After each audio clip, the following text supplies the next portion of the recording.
Very close to each other, just not so many chairs. Hello, everybody. Hi. Hi, welcome, everybody. And then for our online guests, if you want to take a second to turn on your camera and say hi to our in-person audience, please feel free to do so right now. I saw there's at least 7 of you. Okay, I hope you can hear me okay. And welcome everybody to our seminar. And my name is Lynn. I'm the teaching associate for this class. It is my great pleasure to introduce you two important mentors for me. I met Dr. Grundle and Dr. Merkel during my interview with the Honor House Clinical Informatics Fellowship, where they both serve as core faculties. As you can tell, for the instant, I signed up for the program because of them. And here's their introduction. Dr. Grundle is an associate professor of biomedical informatics, adjunct assistant professor at Mayo Clinic. She trained in US, Europe, Latin America, including the University of California, San Diego, Ford University, and the University of Edinburgh. Dr. Grundle has over 20 years teaching and mentoring biomedical informatics and computer science students at the undergrad and graduate levels, and has been recognized as outstanding teaching and mentoring. Her areas of expertise are healthcare information technology, patient-centered technology, and mobile health. She applies computer science to medicine and builds technologies to empower patients' healthcare decisions and choices. Her work focuses on those often excluded from research, including Latinx, individuals, and patients with behavioral health problems. And Dr. Merkel is a clinical associate professor of biomedical informatics, an internal medicine physician, fellow, and senior advisor for the Center for Health Information and Research, College Health Solution Clinical Informatics Fellowship Lead, faculty for the Mayo Clinic School of Medicine, and also an informatic pioneer in health information exchange and electronic health records. She earned her MD from the University of Pittsburgh and completed an internal medicine residence at Indiana University. Dr. Merkel has held senior leadership positions at Arizona Quality Improvement Organization, Health Services Advisory Group, and Arizona Healthcare Cost Containment System, also for AHCCS, Arizona's Medicaid agency, and her consulting company, Cambria. She has received awards for teaching, mentoring, care, and leadership, including the Laureate and Mastership of American College of Physicians.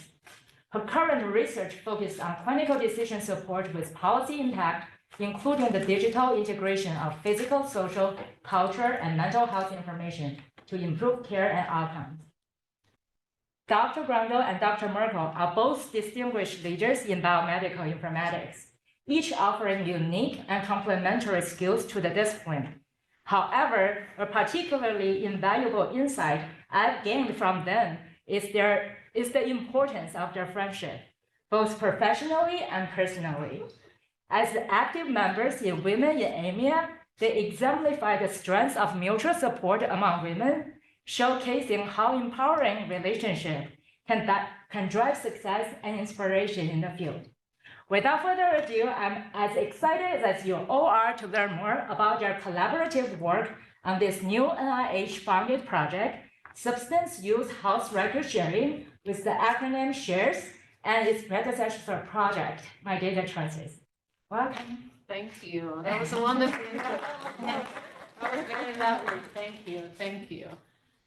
And I think I know Dr. Merkel, from my before coming to ASU, when I did my interview for the job. So I did talk about my research about data share, and she was in the audience. And that was the first time we met, and we have been friends and worked together since then. So I think it's almost 11 years, Anita, yes. Already? So a long time. And she has been with me on all my projects since then. We have worked all this year together. And today we wanted to talk about this very exciting new grant that we just got a few months ago. So it was in August of 2023. And this is a 5 years grant and has been funded by NIDA. And it's a $3.2 million grant, so it's pretty large. And this is the name of the acronym. And my mentor at the University of California, San Diego, she says, before you write a grant, you need to think about a cool acronym. If you don't have one, don't write a grant. No one will remember. So I put a lot of effort on those. And this one means substance use health record sharing. And since then, now I know there's some tool online. I'm sure ChatGPT came out with some good acronyms, but there's some tools now that we use for that. And before that grant, we received another one for 5 years. It was also large, that one. It was $2.5 million, this one. And it was from the National Institute of Mental Health, 5 years. And that was called My Data Choices of NBC. And what I wanted to talk to you today with Dr. Murko is what's going to happen in this grant, because nothing has happened much yet, because we're just starting. But what we are planning to do, but then how we build on the foundations of the work that we did previously. So I'm going to summarize the outcomes of the previous project. And whenever you do a project, you're left with a lot of questions, right? What if we have done that? What about that question? So one grant takes naturally to the next one. That's part of the research journey. You're always left with questions and you keep going.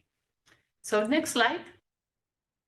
So I'm going to give you a little background so you understand why we are working on this, summarize what we learned from My Data Choices, what we plan to do for the new grant, and most importantly, we have some paid positions for students, so we want to talk about it to see how we can include you. I know some of you want to do paid positions, and we have paid and unpaid positions in different parts of the project that we're going to talk to you.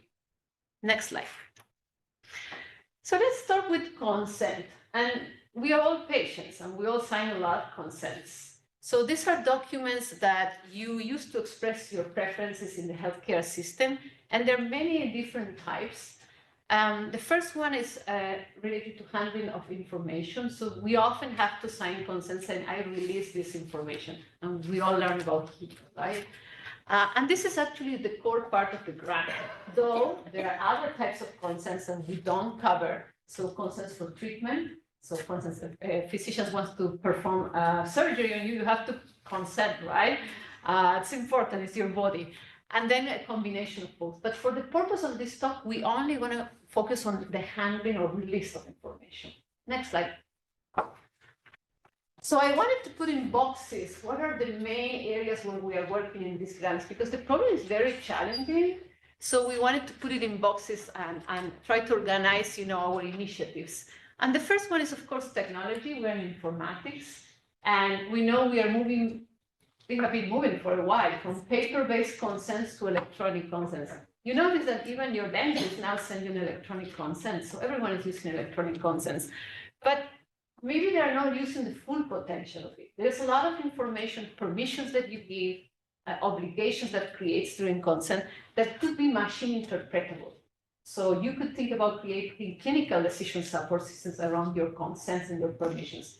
But none of this is utilized yet because we don't have the technology, but we are working towards that. Of course, in all my teams, I have ethicists and lawyers because consents are legal required. So you need lawyers to understand those. And then, of course, the perspective of the patient, data privacy, stigma, and the provider. How consent allows the provider to do their job? And how do they feel if they don't get the consent, they don't get the data? Next slide. So most of our research has been focused on 4 questions. Technology. Can we build technology that can allow machines to interpret the information that's in the consent and extract from medical records information that patients do not want to share? So let's say I don't want to share my mental health information. How do you take it out from the medical record? Well, what is mental health information? So those are questions that are not answered yet. Then we want to look at patients. How much control they want to have over their data? Why they want to have control over their data? And then we want providers to understand what happens if I don't have the data? What happens if you actually allow a patient not to give me access to all the data? What does it mean for me as a provider?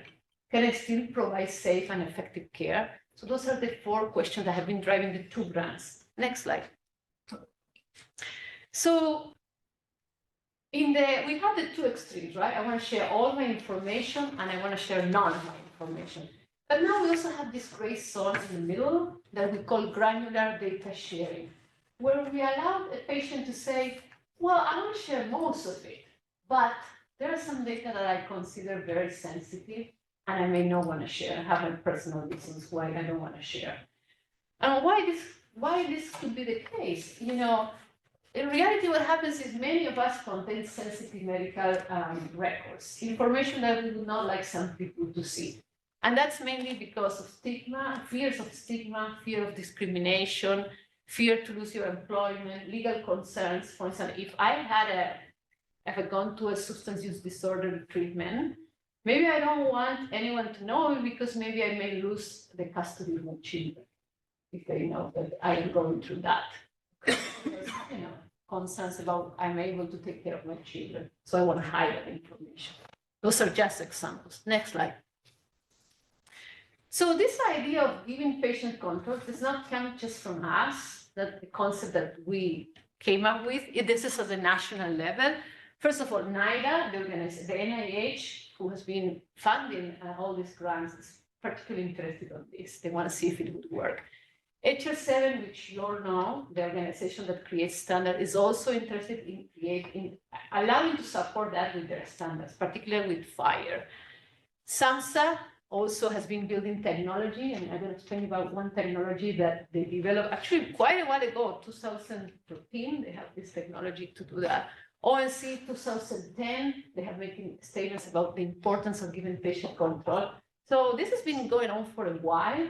And we have more recent projects that I put in the middle. The Gravity Project, which is a national initiative to to discuss the use and sharing of social determinants of health data. So there's a big movement there. And then Karin, I don't know if I pronounce it well, but Karin is the one that is all consumer-based. It's all about consumer-based data. How do we store? How do we share?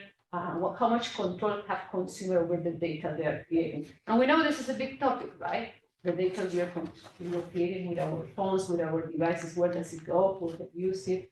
How well this app protects our data. Next slide. Okay, so that gives you a bit of background of why we have been receiving funding and why there has been an interest in what we are doing. Now we're going to talk about the My Data Choices, the first grant we got. So the motivation for that grant was the statement from the ONC from 2010. And ONC since then, I mean, we're talking about 14 years ago, they said patients should have control.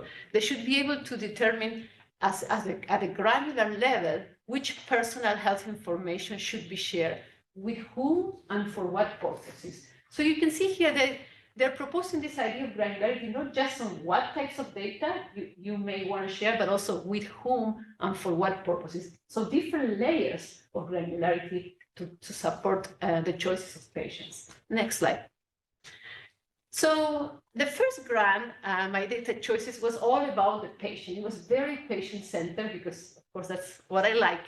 So I thought, oh, how can we build a technology that has very strong legal foundations? So it's allowed by law and it's ethical to build a technology like that, that gives patients choices about the medical records they want to share. And as part of the choice, we also consider how the physician thinks about it. But it was clearly, you can see, very focused on the patient.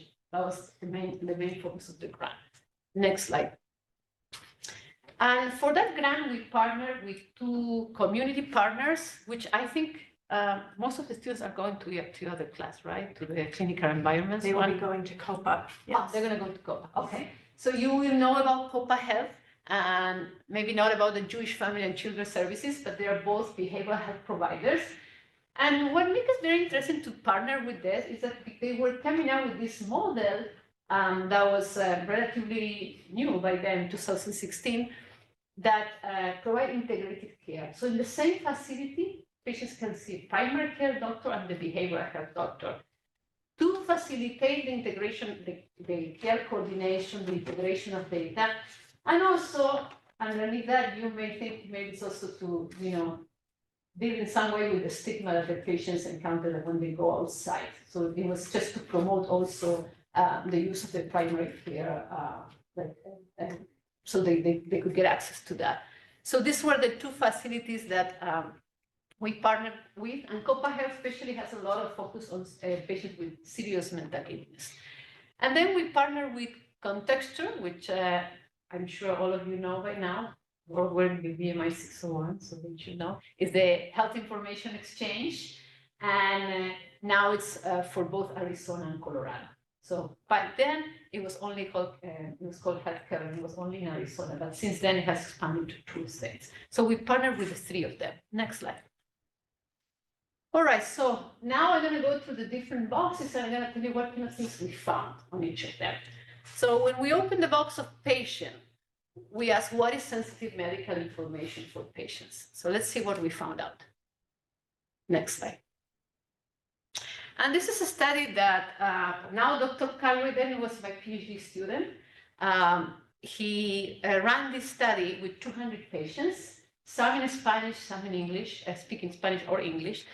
And he gave them a tool, access to a tool, an app, a web-based application where patients could say, I don't want to share this information with these providers for treatment or for research. So they have the choice, and they could choose between a set of sensitive categories, like mental health, substance use disorder, genetic information, sexual and reproductive health, etc.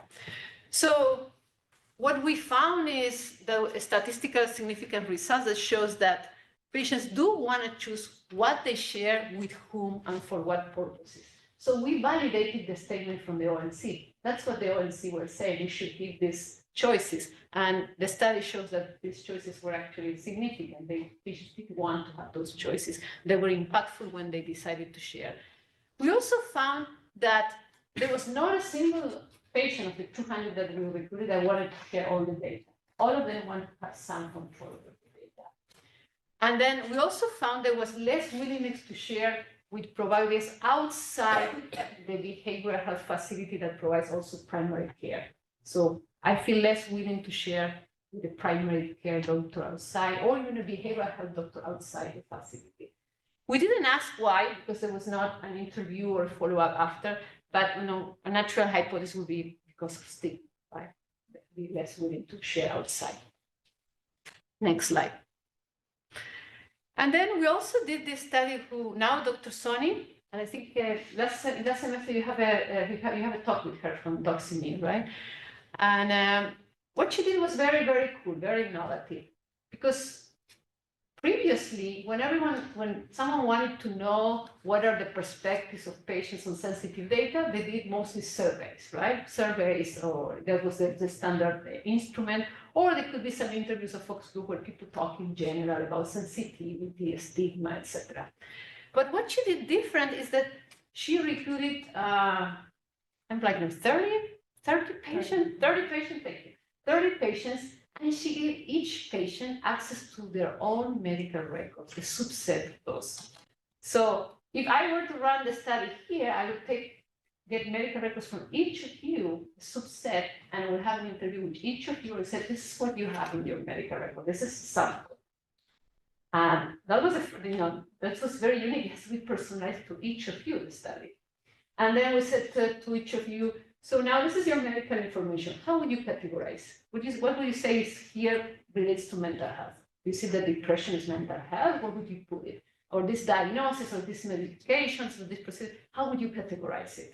And this was very unique to give patients access to their own data and to talk about these things, but now using their own data. So it gives very insightful perspectives. So you see there the example that I always mention. Physicians, would naturally mostly think to categorize a laxative, not sensitive information or physical care information.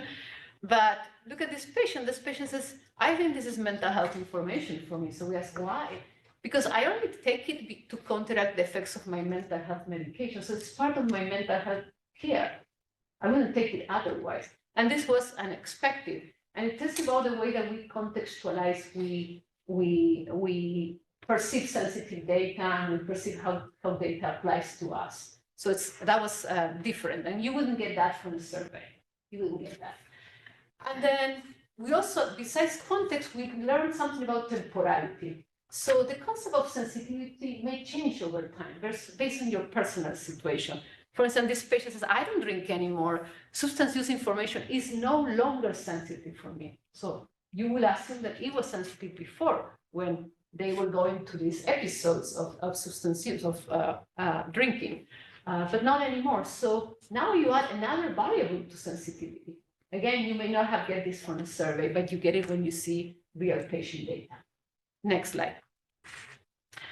So that's the box of the patient. And before I go open the other boxes, I got to stop here because I'm giving you a lot of information. Any questions so far?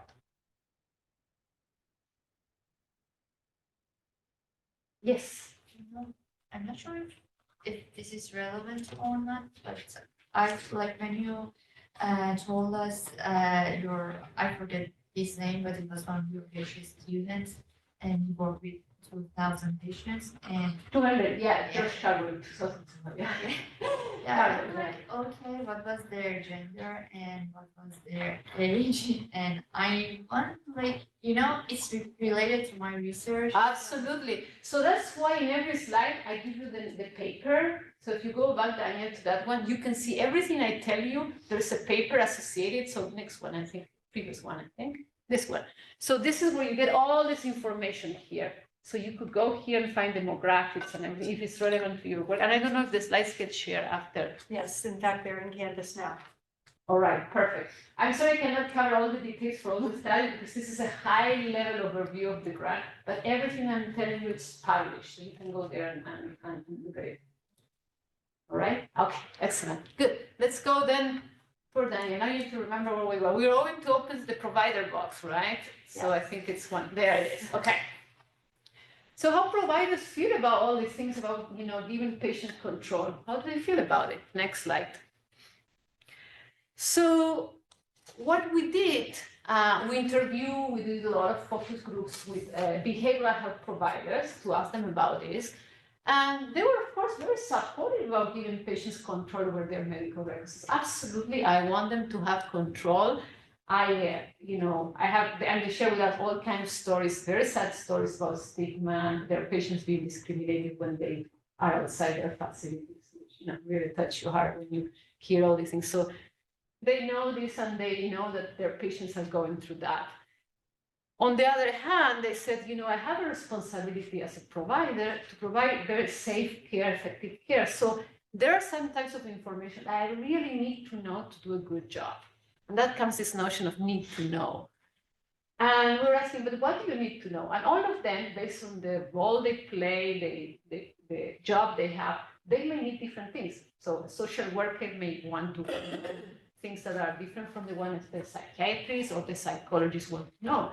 So this opened to us this opportunity. Can we balance a little better patients' need for control and providers' need to access to data? Can we use this concept of need to know maybe what's the minimum set of data that a patient will be willing to give to the provider in favor of having better care? So what would be that set, right? And to try to preserve as much as possible their data privacy. Of course, it's a question that we don't have the answer, but that's what also, all these questions are what the ones that then drive the next grant. So that was one question that we have left there. Next slide. And then we did another cool study. I think it's very cool. She also graduated with a master in biomedical informatics. And you will be reading this paper for your journal club. So you will get all the details about this. So we did something very similar with what we did with the patients. You remember the patients, we gave them access to a subset of their own medical records. So we say, why don't we do something similar with the physicians? And now we give them a set of data from real patients, and we ask them to categorize in those boxes of sensitive categories. See what we get from that. And what we get is that they often disagree. So one would say, oh, this medication, is usually taken for this reason. But it could also be taken for others. So they start to disagree in which boxes they put it, etc. And this is an example I gave you, oxycodone, where physicians disagree. Actually, they only agree 50% of the time, which is pretty low. Right? In other cases, they partially agree, and then they often disagree. So another trick that we used also for the study is that we pair them.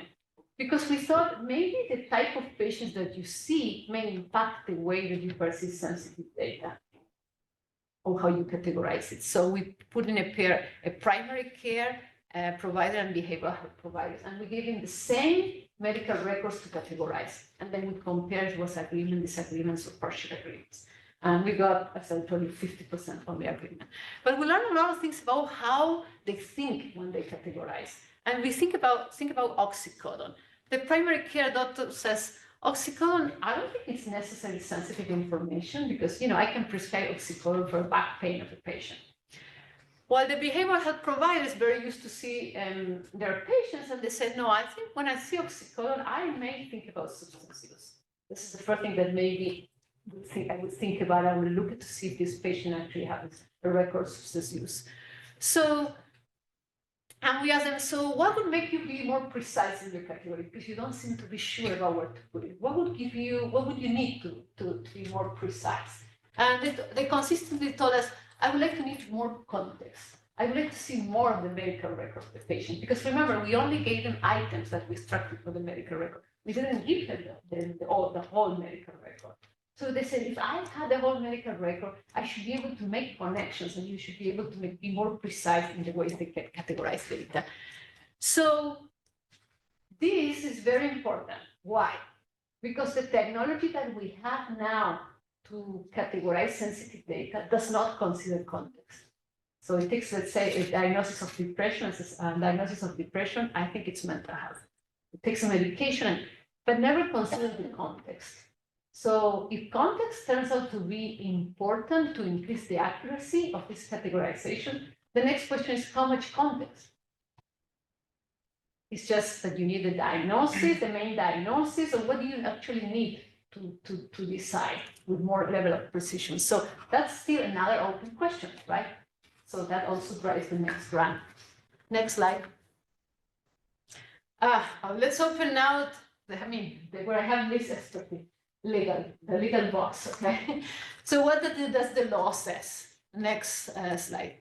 And this is very important for you that you learn in the training that you are receiving in biomedical informatics. You are trained to work with others in an interdisciplinary teams. So you may one day have to work with a lawyer, with an ethicist, and you have to both understand each other and see how those fields impact technology. So this is just an example. So we worked with a lawyer here at ASU. He was part of my grant. In the beginning, when I appointed him, I thought, we will not have a lot of work here. Maybe had a lot of work because we have to review all the federal and state law to know if we could actually build a technology. If it was aligned with the law to build a technology that gives patients choices, that allows patients to say, I don't want to share any of these types of sensitive data. Does the law allow us? According to his review of Arizona and federal law, it does. We can give patients these choices. There's nothing against that in the law. Even so, furthermore, for instance, substance use, there's actually a law that, I don't know if we explained that in any of our classes, but there's a federal law, 42 CFR Part 2, that is from the 70s, that actually allows any patient who is receiving care in a federally assisted organization to say, I don't want to share my substance use disorder data. And the organization has to comply with that. So not only is it allowed, but in some cases, it's also enforced by the law to give these choices. There's only one exception where the patient cannot have a say about the sharing, and it's opioids, prescribed controlled substances. So in all the states, there are what we call prescription drug monitoring programs. So, and this happens because of the opioid epidemic. So here in Arizona and in all the states, physicians are required before they prescribe an opioid to check in that database what other opioids the patient may be taking, so to avoid doctor shopping. So patients cannot have a say. That data is always shared. All right, next slide. So that's the law box. Okay, let's open up the technology box, see what happens. All right. So we went around to see if this technology exists, the technology that we wanted to build, and SAMHSA has built it. It's called Consent to Share. It's pretty old. It's 2000. They built it in 2014, 2013 when I was applying for the grant. And it allows to do exactly what the ONC was saying. It allows a person to decide whom they want to share with, what types of data, for what purpose, and for how long. Usually by default is 1 year. So here Sally can say, I received care of the Mayo Clinic, and I want to sign this consent to indicate which information I am releasing for a specific doctor, Sean Smith. But it could also be for the whole organization, let's say Banner. And I want to share everything except, and Sally can choose what she does not want to share. And then she can say, I want to share for treatment, for research, or for both. So that was the tool that SAMHSA developed, and that's the tool that my student, Dr. Carway, with the 200 patients he used for the study. So we were the first one actually to use it with patients. And not only that, we translated it in Spanish too. That was extra work. It was only in English, so we translated it in Spanish. And we also created educational materials. So if I'm thinking, what does it mean, mental health information? We added an info button next to each of those data types, so you can click on it and get this information. So next slide. This is an example of 6th grade level educational material, where we give them, they tell them, what do we mean by mental health information? And we give them examples of things that may be there. Examples of diagnosis, medications, labs, or procedures that could be filtered out or segmented if this person chooses not to share that information. Next slide. All right, but that's the front. I just show you the interface, so that's the front end of the tool. Now let's look at what is in the back end, what happens inside. So this tool that was developed by SAMHSA is all based on FHIR standards, okay? So it's all the medical records get codified in FHIR, and medical records are sensitive, are extracted from those FHIR medical records. So how it works? The patient or a legal guardian, because remember, for this population, sometimes they have legal guardians to take decisions for them. So it has to work for the patient and the legal guardian. They can use the tool that I just showed you, make the choices, and then there's an engine that it was already developed by SAMHSA. And what does this engine do? It goes to the medical record of the patient and takes one item per time, because remember, it doesn't consider context. It goes one item per time, so each medication, each diagnosis, each person says, do I take it out or not? So let's say that this patient says, I don't want to share my mental health information. So it takes an item, the first thing it needs to check is it this mental health information? If it is, I take it out. If it is not, I keep it. And it keeps going one by one, all the data items. So it means that what's the brain of this engine? The definition of what is mental health, what is substance use, what is sexual and reproductive health, that is the brain of the engine. That's what tells the engine what needs to be removed. So now the brain is pretty simple. It's black and white. Or you're mental health or you're not mental health. This data is substance use or is not substance use. It doesn't allow very, very complicated reasoning. But it has contains for each category all the codes that are under that category. So for mental health, depression will be listed, and it will have the code and the code system, in this case, ICD-10. So under mental health, we will have diagnosis, medications, procedures, lab, all those that are considered part of mental health. And when we applied for this grant, we used the value set that SAMHSA created. And of course, by now they're very outdated because terminologies evolve. And we also discovered that they were not very accurate. Actually, because of this black and white, yes and no, it doesn't seem to match with how physicians think. And I show you before the example, there's gray areas, maybe, that doesn't accommodate, the tool doesn't accommodate for that, and it doesn't consider context. So that's why it's impacting the low accuracy that we have. It's around 60% accuracy, which is not great. So by far, I can tell you the hardest part for this engine to make it work is the value sets. And that's where most of the energy will have to go from now on, we have discovered. Because all the rest, taking fire medical records and take out information from there, technology can do it with no problem. That we are confident. But it's those value sets. And the engine that understands now this gray zone that it may be, not may be, with some level of confidence, some fuzzy logic, that's where the complexity will go from now on. That's what we're going to do. And I stop here to see if there's any question on this before. Yes. So in the studies that were done before, was there granularity in what there was a greater fear of for patients? Like, did they have a greater fear of the government knowing their history, providers, police? Was there any sort of granularity in that? Absolutely. Well, I didn't present all the studies, but the first study we did, we recruited 86 participants and we asked them that with a survey. And we found that there's variation, of course. It's not the same. I feel more willing to share with non-profit organizations versus profit organizations. I'm less willing to share with the government. I'm more willing to share with my providers because I already know them, and if they want to do something good for the patients, for research, I will share. So there's, as you said, granularity.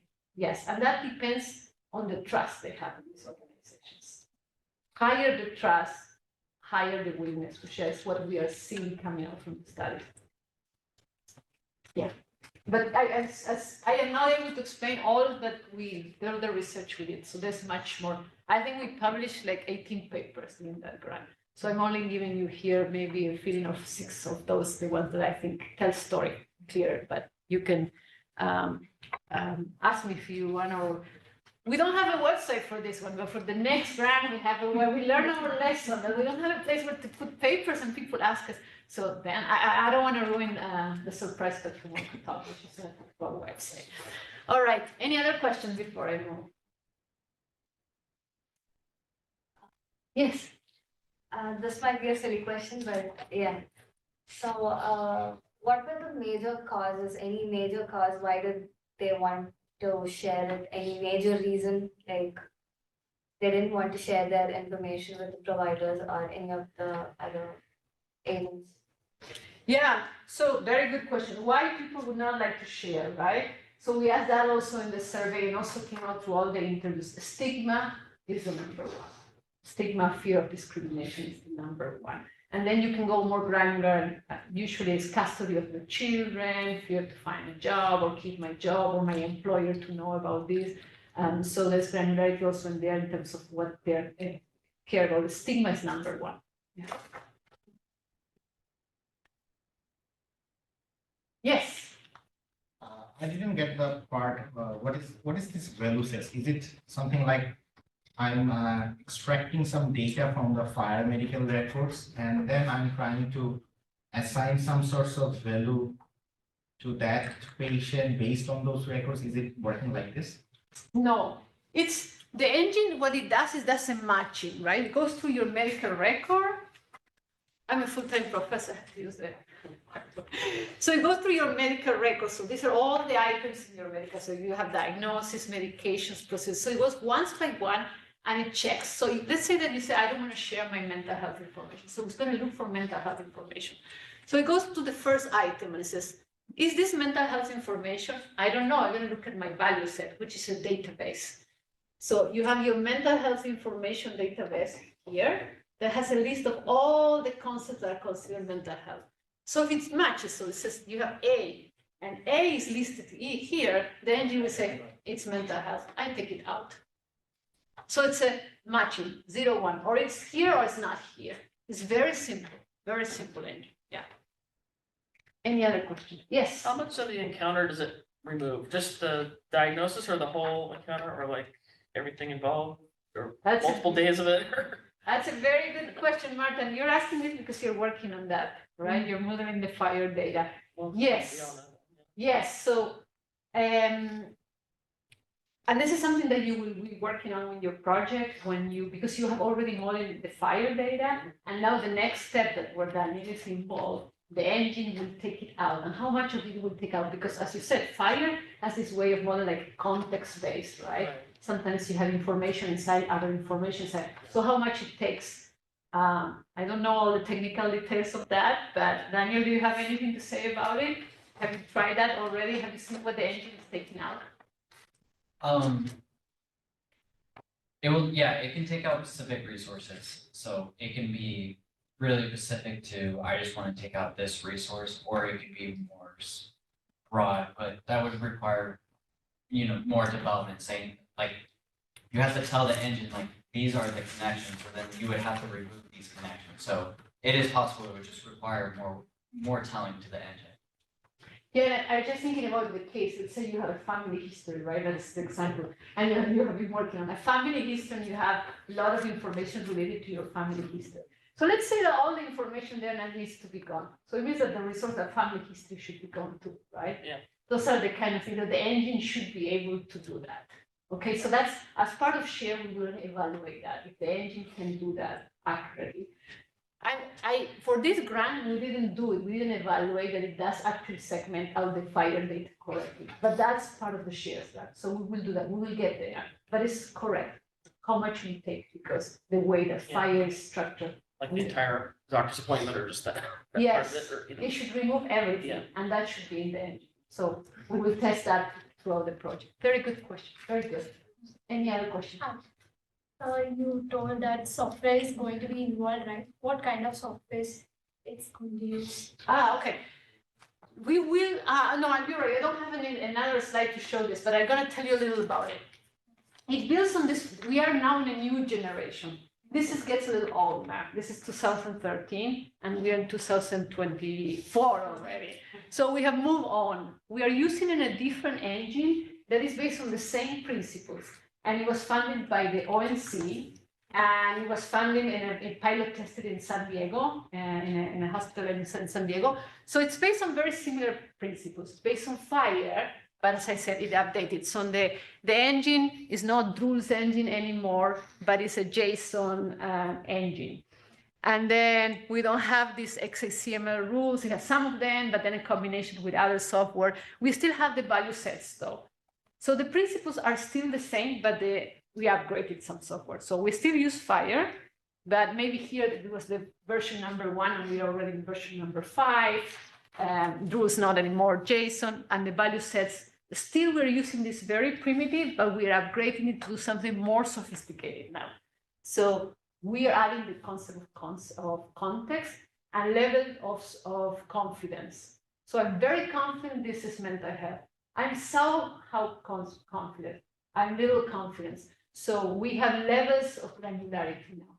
So we can move, and if we want someone who's very risk adverse, we go only for high level of confidence, and we have someone who is less, So we can segregate each and everything. Yes, and with different levels of confidence. So we're going to accommodate for more than black and white, but the gray area.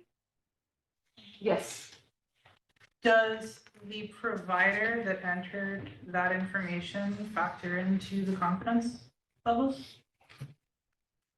Can you elaborate more on that? So like if a psychologist enters something to medical history or to, prescribe something, it's relatively safe to assume that it's related to their mental health treatment. That's wonderful.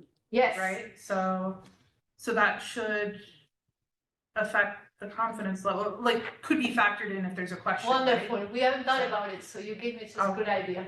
Yes, that's context. Yeah. And we haven't, yes, as I said in share, we're thinking about what is the notion of context, what we need to consider. So I think that's a really good one. Thank you. It's been a good idea. More work to do, Daniel. We should make a seminar. Any other questions? There are a couple of questions online. Oh, yeah, If you want sure. to look at those. The first was, how do incentives play a role in the willingness to share data? Some consumer health approaches leverage incentives based on the premise they're not to be used to make independent health decisions. Yeah. Hospitals are a little handcuffed in this context. When are incentives okay? Oh, those are really good questions. I don't have that's not been a center of my research, but that in itself, I know here at ASU, they are studying that. So I am part of the Saturn network here at ASU, and in the Department of Psychology, that's the kind of thing that they're working on. And we also have some new CHS faculty, and she's Carpenter is her family name, and she focused on emotions and feelings and how that can impact the decisions that you take. And I know they have been talking about all the incentives and how that changes. So there's a lot of psychology theories, behavioral theories. I'm not an expert on that, unfortunately. Maybe a topic for the next grant. And maybe at the end, Dr. Bayless can comment as well from her ethics standpoint. So we'll put that one on hold until. We'll give you time to think about it, okay? Okay, sure.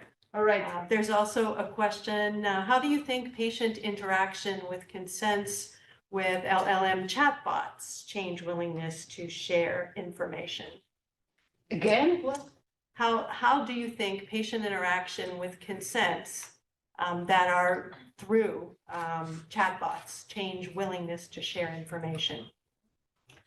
Oh, okay. That would imply instead of the current delivery of consents, doing it through a chat box. Correct. Yes. And I can guess who is this person who I think who's said this question? This would be AJ.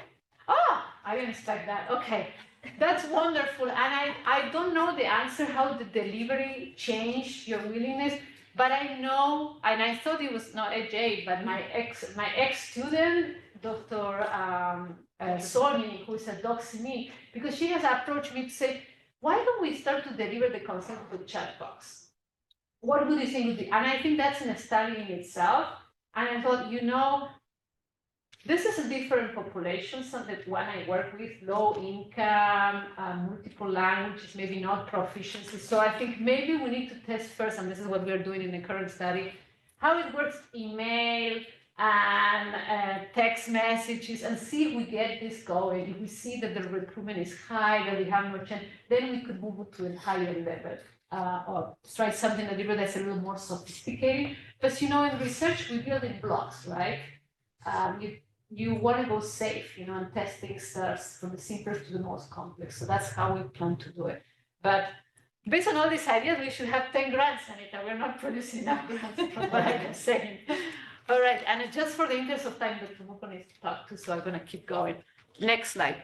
But thank you. These are great questions. This is a much more important discussion, so I would. No, all is important. All is important. But I want to talk about this one because you will be talking. First time I used Canvas. Look what it does to my NDZ. What happened there? All right.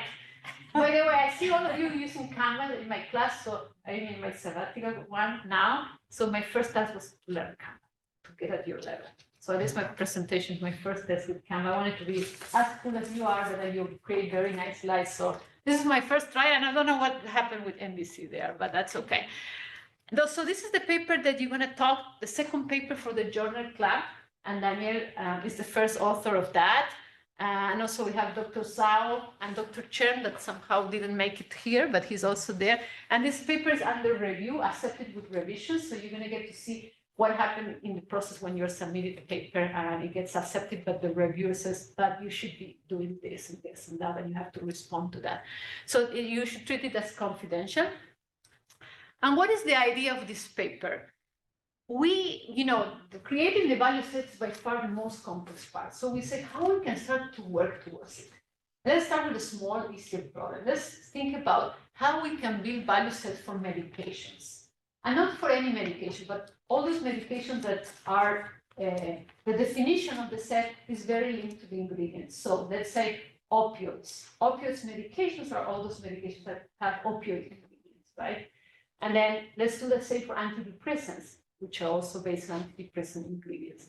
Can we, as automatically as possible and as systematically as possible, create the value set of those medications using it as a seed, as a starting point, just the ingredients? So that's the thing that we try. And this is which thesis, Daniel? Second. This is your master thesis? Yes. Okay, all right. This is your master thesis, okay. So he created this algorithm that takes as starting point the ingredients. And we thought that that was very easy, right? That you would find a very replicated source that says these are all the ingredients for opioids and these are all the ingredients for antidepressant. But we found many sources and there was difference between the sources. One ingredient more, one less, one. So that we couldn't do automatically that part. So we have to involve physicians, but it gives Dr. Sao a job, you know. So that was good. Dr. Sao, Dr. Chen. So we have to then can you create this? Is it something missing? So we have to involve humans there. And this tells you that, you know, this information is not there. So, but once that we have this information, we have a program that automatically gets from the terminology. And Daniel has two papers. One that uses a source, the NDC, another one that uses RX norm. And it finds all the medications that have an ingredient from that list. Okay, so an example, fentanyl is an ingredient, opioid ingredient. An abstract is an opioid medication because it contains fentanyl. Okay, so that's how it works. And what does this allow us to do? Most of the previous value sets have been done manually. So you know, manually it's not good. Terminologies change all the time, so they need to be updated. Having an algorithm is, of course, an advantage. So you can keep it up to date. And then he actually showed his algorithm outperformed anything that has been done before. And the approach that was before, he actually beat me and other team, and Emory, who we use natural language processing to generate this. And he showed that his approach based on ingredients is it's better, and it's more accurate. So he actually did. Luckily, I was in both teams, so it doesn't count, right, Daniel? I guess so. Yes. All right, and you're going to hear more about that later. Now let's go to shares.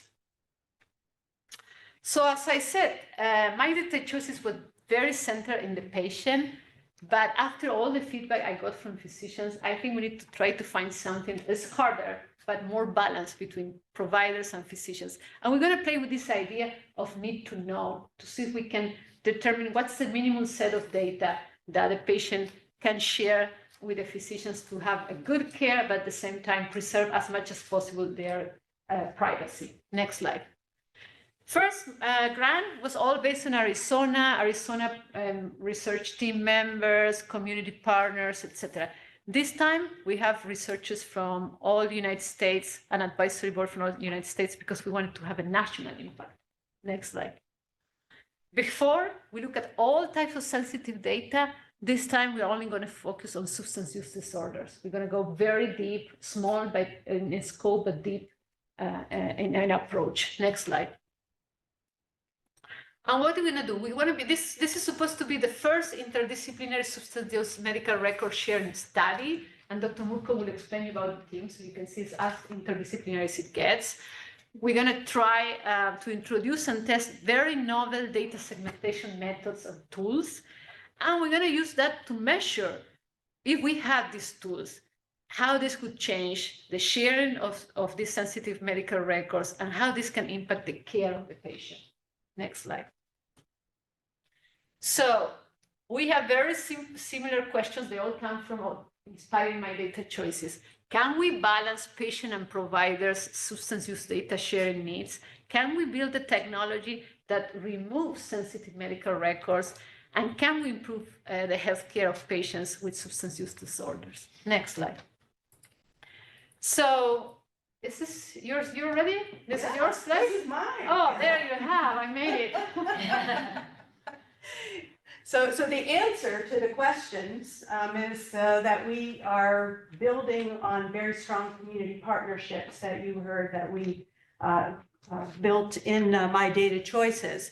And this time our community partners are broader. They include areas that are specializing in different approaches to substance use disorder. Some have different patient mixes.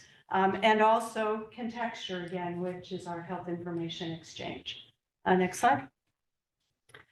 So as Dr. Grando just mentioned, we are moving from Arizona to a much broader scope. And with that, we've broadened our research team.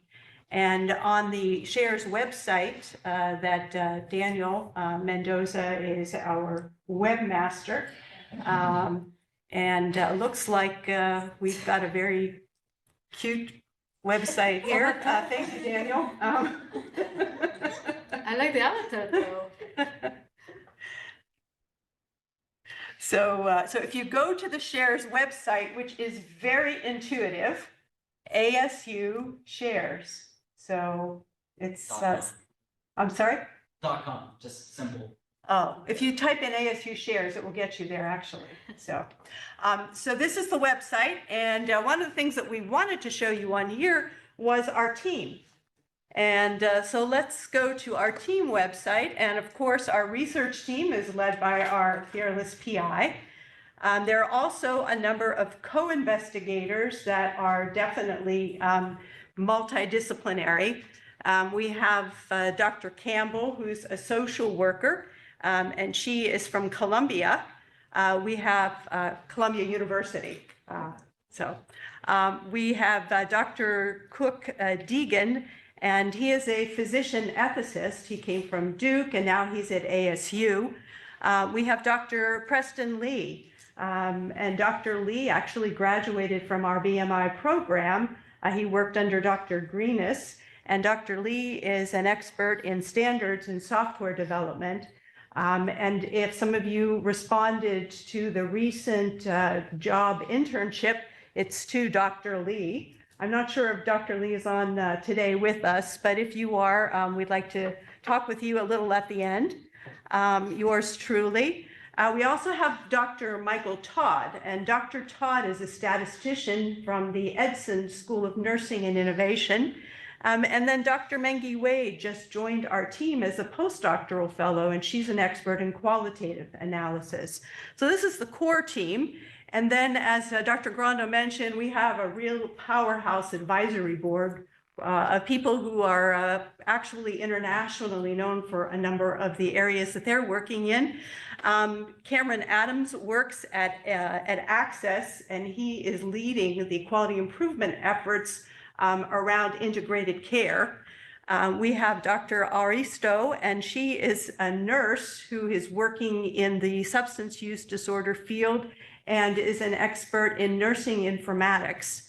Dr. Bayless, who joined us here today in person, and so we really appreciate that. She's an emergency room physician. She's the chair of our advisory board, and she also has a specialty in ethics and is part of the ethics, what's the name of that? Arizona Bioethics Network. Arizona Bioethics Network. And it's actually how we met, was through talking about this in an informatics meeting. Dr. Leftwich, who many of you know, is a physician who's an expert in health information exchange, specifically around standards and FHIR. And Dr. Leftwich will be joining us for our FHIR workshop in a couple of weeks. Dr. McCarty is a global public health expert and also a regulator. And he is currently in OHSU. in Oregon Health Science. Yep. And Dr. Nunez is a psychiatrist physician who does a great deal of writing and is currently involved with a couple of NIDA grants. Dr. Page is from New Mexico, and her focus is on substance use disorder. And then we have a patient advocate who is going to provide some background in the patient perspective from the peer counselor world. Melissa Solis is nationally known for her work in privacy as well as health information exchange. So she is a lawyer. And we also have Megan Woods, who is leading the behavioral health efforts at Access. So we have a pretty amazing advisory board. Each of our sites has a clinical collaborator, and they are also quite accomplished. They are listed here, and we also have representation from Contexture, and their representative happens to be a lawyer as well. And we'll keep moving. We are very happy to have Dr. Mohammed Jafari. He is a standards expert. He's based in Canada, but works with the Veterans Administration. And he has been working a great deal with our technical team. And I do believe that he joined us today. So thank you, Dr. Jafari, for joining us. We also have some students who graduated and are still involved in many of our activities, including some of the papers. You can keep going here. And now this is our current student researcher team. And so we know that, that these are some pretty important people, and we're going to be seeing some papers come from them. And we are looking for you to join and have your picture on this page. So let's move to the research area. You heard Dr. Grando mention that we are focused on not just doing the work and getting it written and published, but disseminating it. And so we have a number of different categories. And as we get to our papers, you can click on the view button here and you can actually reference the paper. We don't have this for My Data Choices, but I think that as we get this up and going, we'll add those to this website so you'll have an opportunity to see those 18 plus papers that came from the first 5 years of this work. And then I think we'll look at the blog here. And on the blog, we have things that might be interesting in the research world and also in the human interest. And we're still very proud of Dr. Grando here and her induction to fellowship in the American College of Medical Informatics. Very few people who are not, 70 years old are in this. So she's pretty amazing in reaching this at such a young age. And we know why. All right.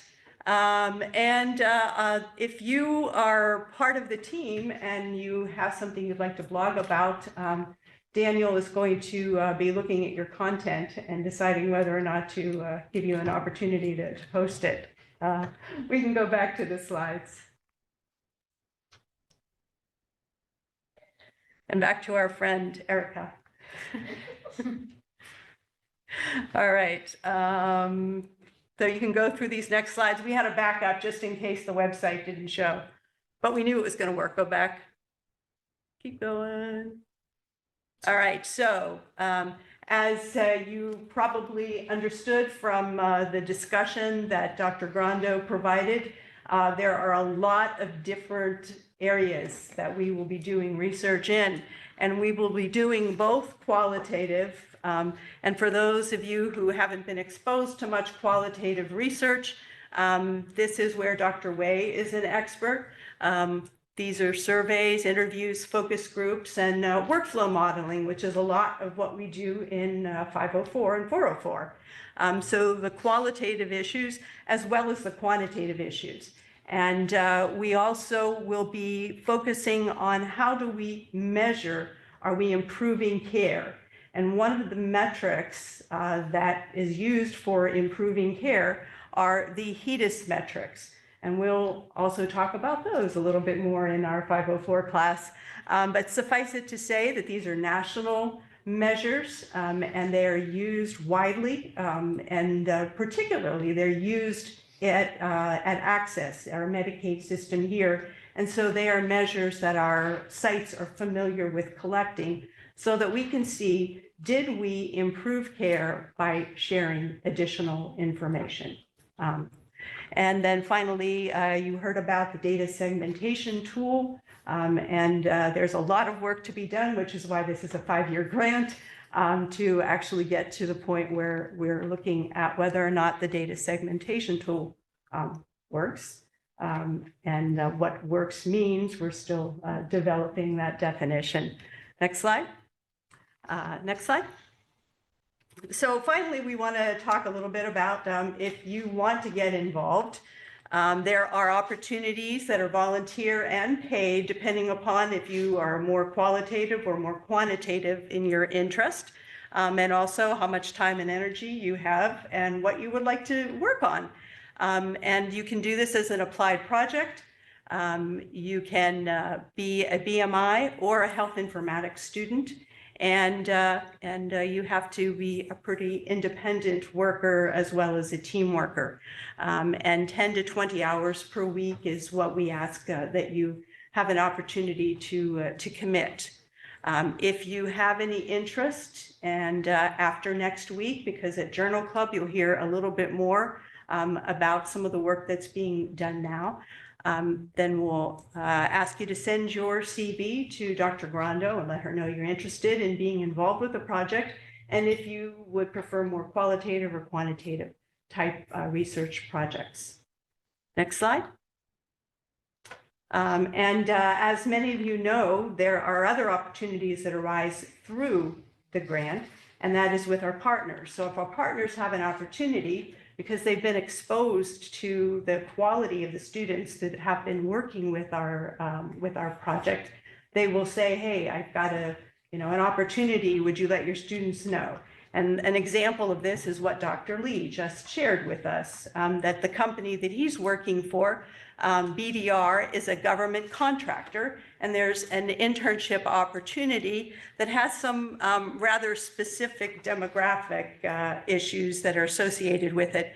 But give it a try and find out if you're interested. And these come all the time. So if we know that you're involved and that you have some baseline or fundamental knowledge of what's going on in this project because of your involvement or because of your classwork, we'll share these with you. Next slide. And we can guarantee you that if you work with us, you will have fun like we always do. We have fun in biomedical informatics. Next slide. And with that, we'll be happy to take any other questions. So I'm wondering what's the end goal? Is it kind of a rule-based algorithm that you are going to implement for specifically for the engine work? I think it's kind of a rule-based algorithm, right?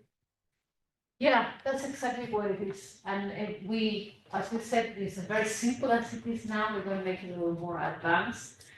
And how advanced, depends on the time and constraint that we have in the resources, but we may add role-based rules. So what role do you have in the organization? Are you a psychiatrist? Are you a social worker, etc.? So those are kind of, you remember this idea of need to know? So we may use rules that relate to the role you have in the organization, but also the confidence that we have, the level of confidence that we have on a data being sensitive or not sensitive, being a category or not being a category. Also think about this engine is to work with contradictions sometimes, because some data can be into more than one category, right?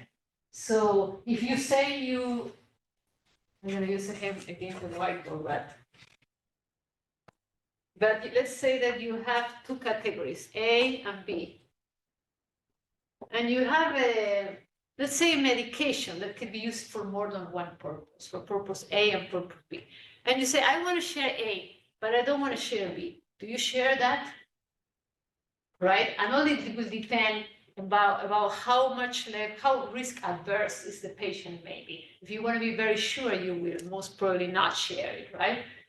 So all those kinds of, there's a lot of rules that will be in that engine. But so far, it looks like if we build the technology that we have done before, and we have Dr. Fafari he knows more because he actually built a new technology that we are using, so he can add more on this. He's more knowledgeable than me on that. So, of course, if Dr. Fafari wants to say anything, I don't know. He's there. Mohammed, are you with us? I don't know how audible I am. Pretty good, pretty good. So Okay. did you hear the question, or would you like to hear it one more time? Oh, I guess not so well right now. You're out of commission, so. That's all right. So, yeah, we'll have to take this one offline. Yeah, if you can hear me well, if you repeat the question, I'll try to address. Yeah, whatever you did is great. Okay. All right, so I think you'd like to hear the question again, or Dr. Granda, if you wanted to rephrase it. Yeah, he's asking, you know, if that engine that we're going to use for share is just rule-based, how sophisticated the rules are going to be, any information that you could give about Right. that. So the labeling, the data segmentation piece in that is very rudimentary. It's very simple rule-based, based on value sets and just buckets of value sets with different granularity that would lead to fine-grained labels that would be then tied to higher level labels for sensitivity. I am working on adding some experimental probability-based factor to that as well. So, you know, something like if you're familiar with like Bayesian classification, something to that effect, to be able, because it's hard when you even ask the physicians or clinicians whether, you know, nothing is 100%, or usually not a single code is 100% deterministically leading to identifying a sensitivity class, and there is a range of probability, and I think that's more realistic also for the consumer to know that, you know, something has been labeled with some level of certainty with a sensitivity label. So that's the sort of like a next level of that I'm working on currently to add. I haven't written about this yet, but I'm working on the coding piece for that. It will be added to the code. I've actually been also thinking to factor out the segmentation part from the consent enforcements, because right now they're kind of amalgamated in one software component. So I'm thinking of separating this labeling part from the consent decision part so that they can be used separately. And Shavito, I think Shavito works on AI. Thank you. That was a great explanation. And Shavito works in the AI world. So when you were asking this question, you were thinking about something more AI based, something more. Are you giving me more ideas? What are your ideas on this? So I'm just thinking about, so when we are trying to build an engine based on rule-based algorithm, so in that case, yeah, it's working well. Maybe it's working well when we are generating the rules very well. So maybe it's working well for this condition. But sometimes maybe in the future, the rules are changing. Or maybe we find that this medication is working well with some other diseases. So in that case, you need to rebuild the engine, I guess. But if you can integrate the AI will detect it. Yes, no, absolutely. And we are applying grants on that to use AI. And we think AI will be the most beneficial on the value sets, because the value sets are the ones that evolve faster. So, you know, how we can use huge resources there. We were thinking about using actually Honor Health, to Epic, to Cosmos system, to use the millions of records that they have. So we can guess those categories just by looking at connections between data. So that's the next generation, absolutely. So you're seeing into the future, yes. And we think the value sets where the AI will be so far more beneficial. And we will most probably keep from now on a domain expert-based, rule-based system for now, but then the next generation. Because you need to think about the level of certainty that you have when you handle this data is highly sensitive. And I told you there are laws that apply to protect this data. So we most probably will go first safe, and then we're going to be a little more innovative. But that's the next step. Yeah. Great question. Thank you. Very good question. I think Marisa, Dr. Domino, do you have a question? I do have a question. So great presentation, both of you. Terrific studies and very impressive productivity rate. This may be about both studies, but maybe more the my data choices. But are you at all either asking patients or asking providers about the fact that, you know, maybe there are cost implications for deciding to share data? So let's suppose I have a back injury and I choose not to share that I had an X-ray on that or an MRI. recently, and the consequence is that my current provider then asks for another X-ray or MRI, which, you know, could be costly procedures. And so my decision to not share information means either I out of pocket pay for some of that, but much more likely my insurer is going to be paying for that, which results in higher premiums for all of us. So is that something that has come up at all in discussions or that could be factored in? Yeah, that's a great point, Marisa. And I'm part of the SHIFT consortium, which is a national consortium of 200 members. And I'm part of the Delphi panel, and we are looking actually what kind of message we need to communicate to patients when they make these choices. And the cost of care is one of those, but there are many, many others. For instance, I just mentioned another one, there are many we are discussing, and this is a 1-year Delphi process, so it's really evolved. But the other one, for instance, is that even if we filter out the information, physicians may guess, may infer certain things because of what remains in the medical record. And this is a well-known, it came also from all our studies. So we want to be very clear to the patient about what are the pro and cons about not sharing or sharing. So this is coming out. And how you explain that, because so far our list is like 20, 30 things that we need to explain, but we are working on that, and that is very important to be transparent. Absolutely. Very good point. Thank you. You know, I'll just not prolong it, but on the other side, there's a downside for patients that withhold information like that, in that this information may actually have been shared already, and is in one of the larger databases where that type of information goes quickly, and healthcare fraud then is a problem. So if they said they never had something before and then they do, and there's a whole cascade of other financial implications. So thank you for bringing that up, Dr. Daniel. And Dr. Bayless, I don't know if you want to close with, is it okay to pay for data? So I'm trying to organize my thoughts a little bit. When you're talking about incentives for patient care, so let's go back to what you're giving them an incentive for them to provide their consent for whatever it is. And so we need to just step back a minute and say, what are required for people to give consent? And one of the things you want to make sure that is not implied when you're offering incentives is that it's coercive. So when you're starting to offer incentives, for instance, monetary, and you think, oh, $25, that's not much.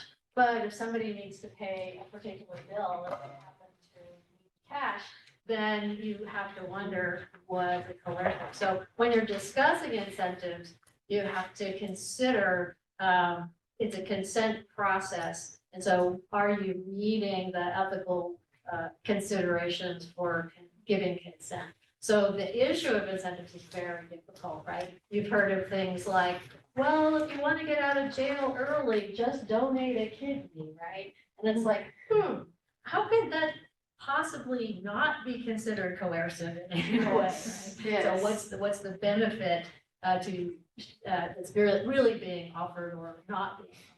So just from a big, high level principle kind of standard, when you're talking about incentives, you need to consider, is it a coercive thing that you're offering when you're trying to obtain some consent?